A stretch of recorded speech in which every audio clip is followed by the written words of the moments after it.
ఒక చిన్న విజ్ఞప్తి చేయాలనుకుంటా ఉన్నా నేను. ఈరోజు రాష్ట్రంలో ఏమైపోయిందంటే సిట్ అంటే స్పెషల్ ఇన్వెస్టిగేషన్ టీం కాదు, స్క్రిప్టెడ్ ఇన్వెస్టిగేషన్ టీమ్గా మారింది. స్క్రిప్టెడ్ ఇన్వెస్టిగేషన్ టీమ్గా మారింది. ఎందుకంటున్న మాట అంటే పొద్దున్నుంచి నేను కూర్చొని ఇక్కడనే పార్టీ కార్యాలయంలో కూర్చొని చూస్తూ ఉన్నా. మీడియాకు కొన్ని లీకులు వరుసగా మీకు కొన్ని లీకులు ఇస్తూ ఉన్నారు. ఎవరు ఇస్తున్నారు? What is the authenticity of the leak? దురదృష్టం ఏంటంటే మీడియాలో కూడా ఆ లీకులను బ్రేకింగులు పెట్టి, ప్లేట్ బ్రేకింగ్ పెట్టి నిజంగానే జరుగుతున్నట్టుగా మీడియాలో ప్రసారం జరుగుతూ ఉంది. అక్కడ వాస్తవ పరిస్థితులు వేరు, ఇస్తున్న లీకులు వేరు. మొన్న నా విషయంలో కూడా అదే జరిగింది. సరే, నేను లోపల ఉన్న కనుక నాకు తెలియదు. రాత్రి ఇంటికి వెళ్ళిన తర్వాత టీవీ చూస్తూ ఉంటే ఉదయం నుంచి నడిచినటువంటి లీకులు అక్కడ లోపల జరిగింది వేరు, మొత్తం లీకులన్నీ కూడా వేరు.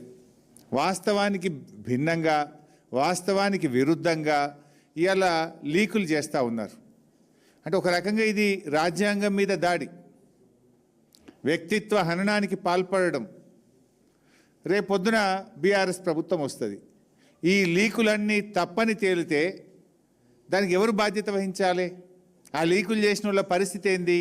వాళ్ళు కూడా ఆలోచించుకోవాలి కదా. ఇవాళ మీడియాను తప్పుదో పట్టిస్తూ ఉన్నారు లీకులు ఇచ్చి. నేను మీడియాను కూడా దయచేసి నేను ప్రార్థిస్తూ ఉన్నా, ఈ లీకులకు అథెంటిసిటీ ఏంటి?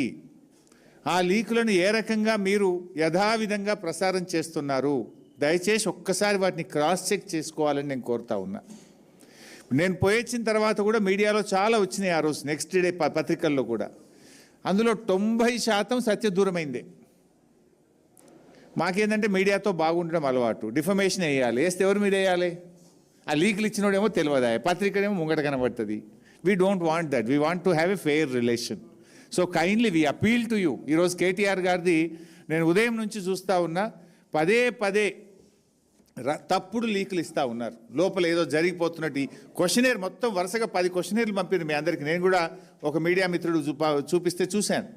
ఏదో నిజంగానే ఈ క్వశ్చనేర్ అంతా అడుగుతున్నట్టు, ఇవన్నీ కేటీఆర్ గారిని ప్రశ్నిస్తున్నట్టు, ఉక్కిరి బిక్కిరి అవుతున్నట్టు అన్ని తప్పుడు వార్తల్ని లీక్ చేస్తూ ప్రభుత్వం ఈరోజు రాజకీయాలు చేస్తూ ఉంది. ఈ లీక్ వార్తల విషయంలో లీకు రాజకీయాలను తీవ్రంగా ఖండిస్తూ ఉన్నా.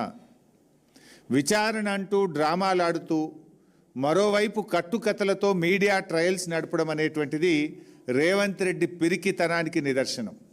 చేతగానోడు చేస్తాడు ఇట్లాంటి పనులు. దమ్ము ఉంటే, అందుకే నేను ఆ రోజు బయటకు వచ్చి చెప్పిన, ధైర్యం ఉంటే వీడియోలు బయట పెట్టు యథావిధిగా అన్న. ఎవ్రీథింగ్ రికార్డెడ్ కదా. ఈ పిచ్చి లీకులు ఎందుకు? యాజ్ ఇట్ ఈస్ వీడియో బయట పెట్టు. Why are you doing media trials?